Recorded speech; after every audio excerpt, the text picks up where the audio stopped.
سلام البنات، كي دايرين؟ بخير. كنتمنى يا ربي تكونوا بالف خير وبصحه جيده ان شاء الله، وما يخصكم حتى خير. هنايا ان شاء الله غنصايب معكم واحد الغريبه اللي كتجي رائعه وكتجي مشقه وكتجي خفيفه. كما كتشوفوا توجدوها هكا للعيد، ولا يعني كتوجد في نهار دغيا دغيا ولا شي مناسبه.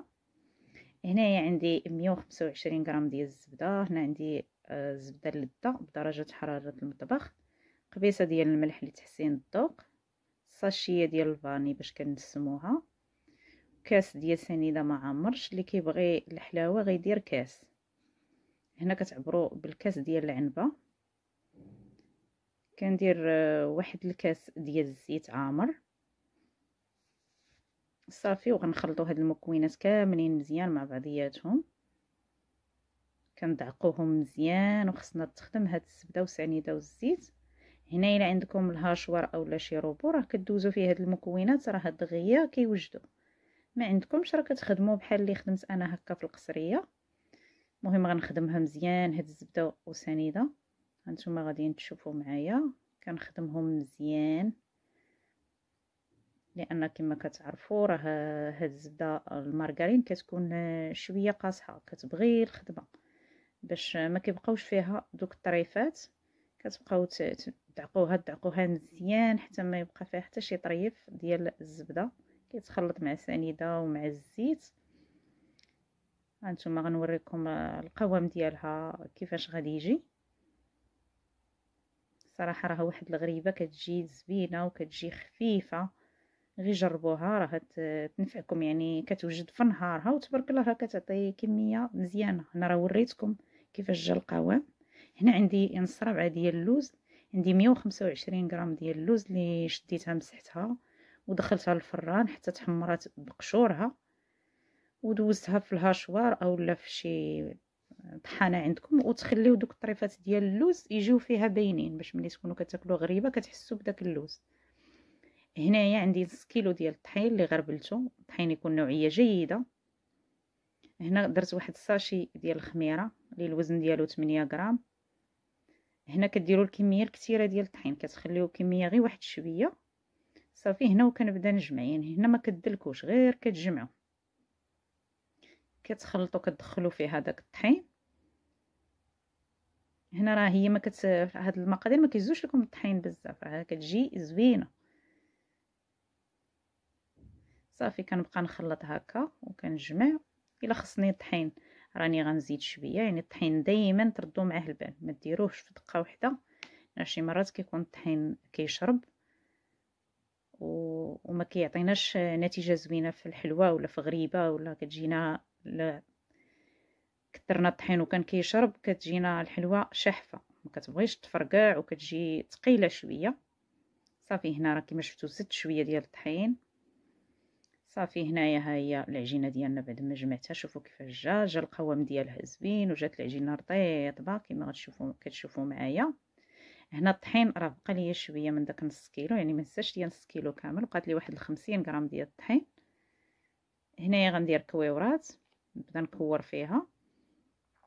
هنايا انا راني وزنتهم، هنا غير كنوريكم التكوار، اما انا راني كورتهم من بعد وزنتهم درت فيهم 24 غرام. 24 غرام نتوما غتشوفوا معايا في الاخر ديال الفيديو كيفاش جات، لان كما كتعرفوا غريبه تتبغي تجي كبيره، ما هي الا جات صغيره ما كتجيش زوينه.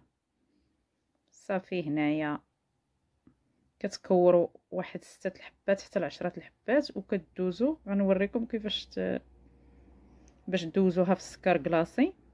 عاد ترجعوا عاوتاني كتكوروا وانتم غاديين باش العجينه ديالكم ما كتنشفش وما ملي نبغيو نتكو فيها داك اللوز ما تشققش لينا كما غادا نوريكم. هنا راه كتبركوا على واحد شويه بيدكم باش ما تجيكمش عاوتاني غليظه.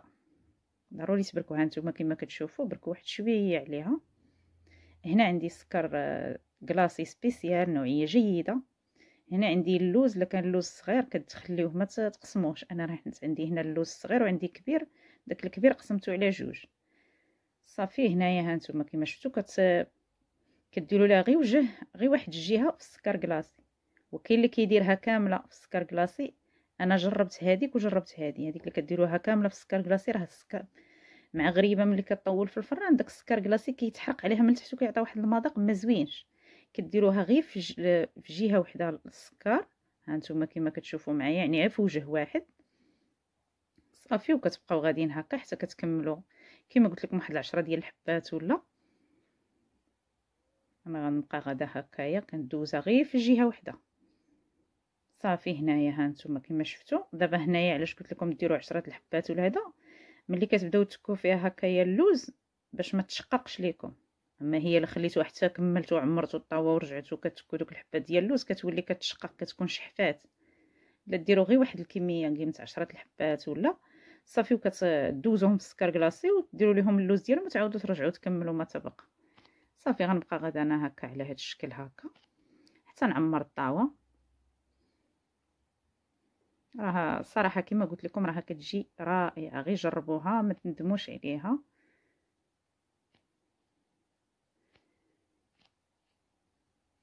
صافي هنا بعد ما عمرت الطاوه غادا ندخلها الفران. هنا راه ملي بديت كنكور في الغريبه ديالي راه شعلت الفران الفوق والتحت وخليته يسخن مزيان باش كندخل الغريبه كنقص عليه في الحد، كنقص عليه في الحد للفوق للتحت وكنخليها حتى كتشقق وكتشد راسها من الفوق.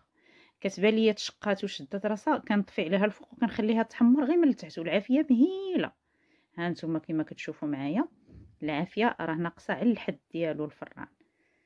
صافي هذيك ملي كتحمر ليا كتبان ليا نخلي غير لتحت شاعل حتى كتحمر من التحت. الا كانت بانت ليا باقا شويه من الفوق راه كنعاود نهبطها اما لتحت ولا نعاود نشعل عليها الفوق كتحمر وكنخرجها. هانتوما كما شفتوا شوفوا التحمار ديالها كيفاش جات، راها كتبغي العافيه مهيله باش كتحمر حتى من الداخل وكتجي كلها مشقه كما شفتوا. هانتو كتجي كامله تبارك الله مشقه. هنايا راه غنهرس معكم نحل معكم واحد الوحيده تشوفوا كتجي حتى من الداخل كتجي مخوخه وكتجي خفيفه واخده التحمار حتى من الداخل. شكرا لكم على المشاهده ديالكم، ما تنسونيش باللايك ديالكم وبالتعاليق وبالبارطاج مع الاهل والاحباب، والى فيديو مقبل ان شاء الله.